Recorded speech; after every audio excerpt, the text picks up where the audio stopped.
بسم الله الرحمن الرحيم. السلام علیکم ورحمۃ اللہ. یہ ڈاکٹر فضل الہی صاحب کا آفیشیل یوٹیوب چینل ہے. اس کو لائک، سبسکرائب اور شیئر کریں اور بیل آئیکن پریس کریں تاکہ نئے آنے والی ویڈیوز کا نوٹیفیکیشن آپ کو موصول ہو سکے. جزاکم اللہ خیر.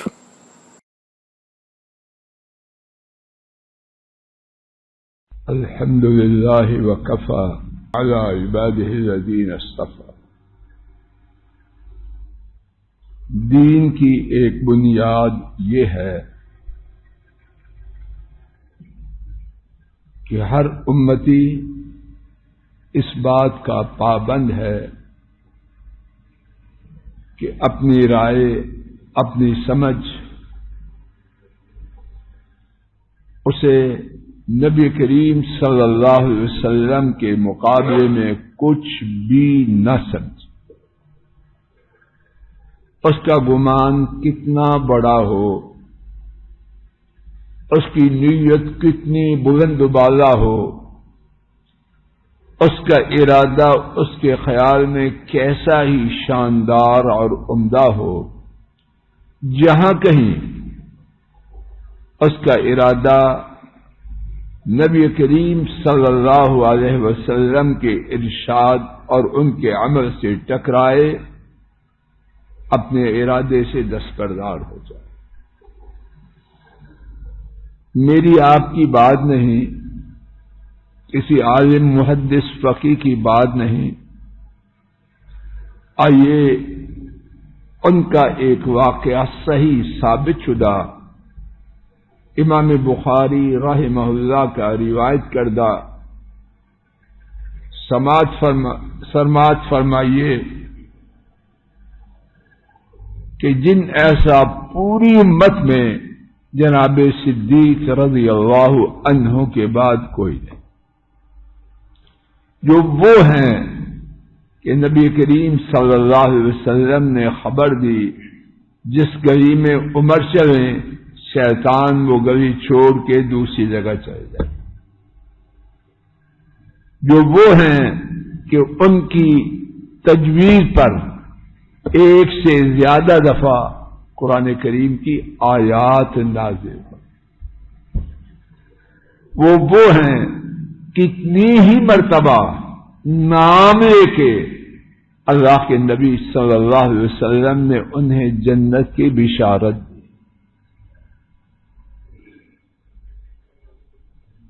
امام بخاری رحمہ اللہ یاد فرما لیجیے، ابو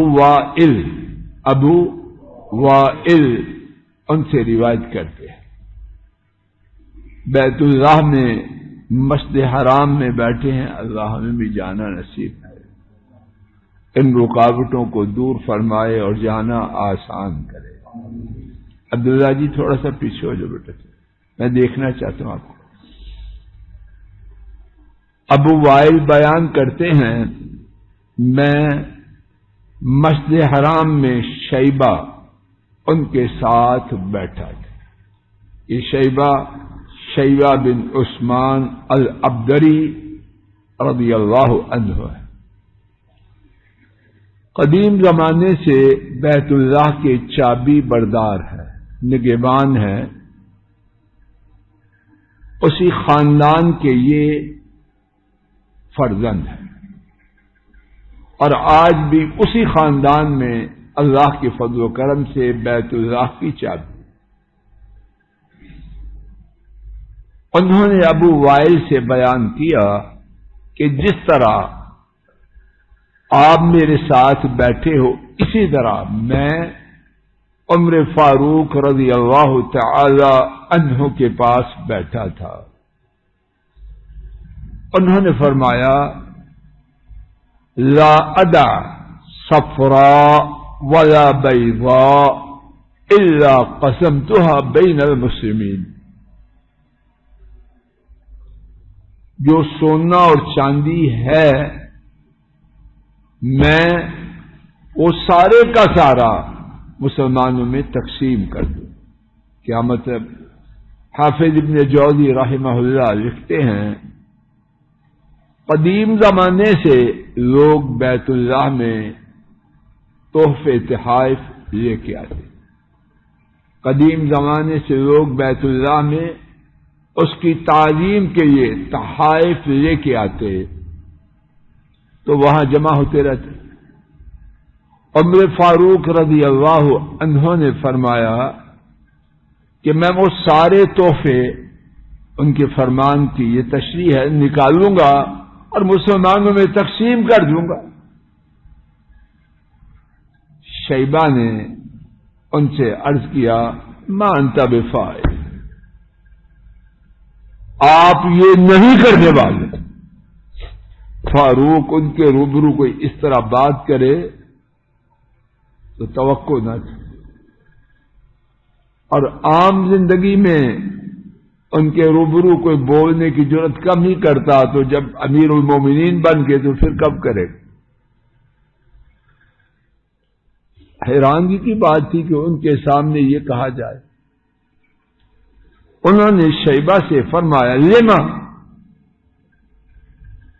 کیوں، میں کیوں نہیں کروں گا. اور انہوں نے یہ نہیں کہا آپ نہیں کرو، انہوں نے کہا آپ نہیں کرو گے. جانتے ہیں کہ عمر کون ہے اور جانتے ہیں کہ جو بات میں نے کہنی ہے عمر کا رد عمل اس کے بارے میں کیا ہوگا. علم غیب نہیں جانتے، ان کی سابقہ زندگی سے ایک تجربہ ہے. جناب فاروق رضی اللہ عنہ پوچھتے ہیں کیوں. چھوٹا سا جملہ شیبہ بولتے لم یفعلہ صاحبک، آپ کے دونوں ساتھیوں نے، یعنی وہ ساتھی جن کے ساتھ وہ قبر میں آرام فرما ہے. اللہ بار بار ہمیں مسجد نبی میں لے. محمد کریم صلی اللہ علیہ وسلم نے ایمان کی حالت میں، صحت کی حالت میں، تونگر کی حالت، آپ کے دونوں ساتھیوں نے یہ کام نہیں کیا. یعنی یہ خزانہ تب بھی تھا جب رسول کریم صلی اللہ علیہ وسلم تھے، انہوں نے اس کو نکال کے مسلمانوں میں تقسیم نہیں کی. جناب صدیق رضی اللہ عنہ ان کے زمانے مبارک میں 2 سال 3 ماہ 10 دن وہ بھی خلیفہ رہے. ان کے زمانے مبارک میں تھا، انہوں نے نہیں کیا. یہ تشریح میں آپ کون ہوتے ہیں کرنے والے. انہوں نے اس طرح نہیں بولا، بس انہوں نے تو آدھا جملہ بولا، اور ان کے سامنے اتنا جملہ ہی بولنا بڑی جرأت کی بات. انہوں نے نہیں کیا، آپ کے دونوں ساتھیوں نے. جناب فاروق کا جواب کیا ہے، میری بڑی شان ہے، میرا ارادہ اچھا ہے، اور مسلمانوں میں تقسیم کرنا یہ کوئی ووٹ خریدنے تھے انہوں نے کہ عدم اعتماد کا ووٹ نہ آ جائے، تھوڑا تھوڑا سب کو تقسیم کر دو. اس لیے تھا معاذ اللہ ایسی صورتیں وہاں ان کا نام و نشان نہ. کیوں تقسیم کرنا تھا ان کی خیر کے، لیکن جن کی سنت، جن کا طرز عمل سامنے آیا، ان کے سامنے ان کے سارے ارادے ہیچ ہیں. کیا جواب دیا؟ ہم المرآن یقتدی بہما، وہ دونوں شخصیتیں ان کی پیروی کی جائے بس. اور کوئی جواب ہی نہیں، نہ کوئی فلسفہ، نہ کوئی گردان، نہ کہانی. آج ہے یہ کیفیت. نبی پاک صلی اللہ علیہ وسلم کا صاف واضح 2 ٹوک فرمان بتلائیے، کتنی کہانیاں بتاتے ہیں. بیگم سے شروع ہو کے، خاوند سے شروع ہو کے کہاں تک بات جاتی ہے. اور صرف ان میں نہیں، دین کے نام پر عالموں میں، بڑی بڑی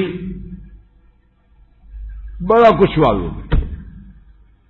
جی یہ جی وہ سمجھتے ہیں ساری پڑھائی اس کا نچوڑ کیا ہے؟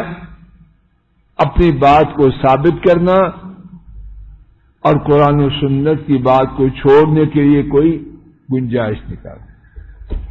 اللہ ایسا علم نہ دے اور ایسی زبان گفتگو والی بھی نہ دے، ہمیں تو نہ دے، ہمیں نہیں چاہیے،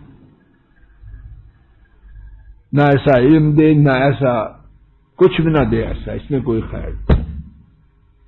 اور دوسری روایت میں ہے جناب فاروق اٹھے اور تشریف لے گئے، کہانی ختم۔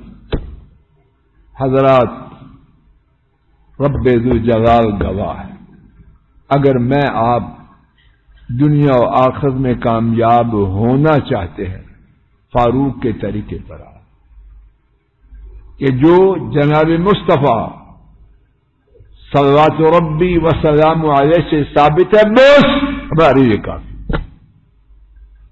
اہل حدیث، اللہ مجھے آپ کو ہدایت دے، ان کا مسلک یہ ہے، ان کا منہج یہ ہے۔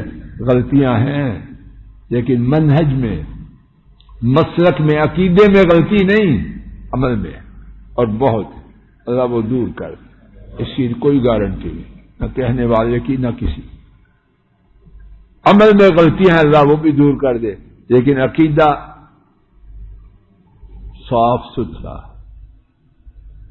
کہ جناب نبی کریم صلی اللہ علیہ وسلم کے مقابلے میں کسی کی بات کی کوئی حیثیت، اور اس سے معاذ اللہ کسی بزرگ عالم محدث فقیہ صحابی اس کی توہین نہیں۔ اللہ توہین کرنے والی نہ زبان رہے نہ دماغ رہے، مٹ جائے نہیں۔ توہین والی احترام اور چیز ہے، غیر مشروط تابعداری اور چیز۔ اہل علم کا، دین والوں کا، علماء کا، بلکہ مسلمانوں کا احترام لازم ہے، مسلمان کا احترام لازم ہے، لیکن غیر مشروط تابعداری، یونس صاحب وہ مخلوق میں سے ایک شخصیت کی ہے، دو نہیں، ایک کی ہے، اور وہ محمد کریم صلی اللہ علیہ وسلم ہے۔ جب جناب فاروق کی کیفیت یہ ہے اور کسی کی کیا ہو سکتی؟ صلی اللہ تعالی علی خیر خلقہ وعلی آلہ واصحابہ واہل بیتہ واتباعہ یا یوم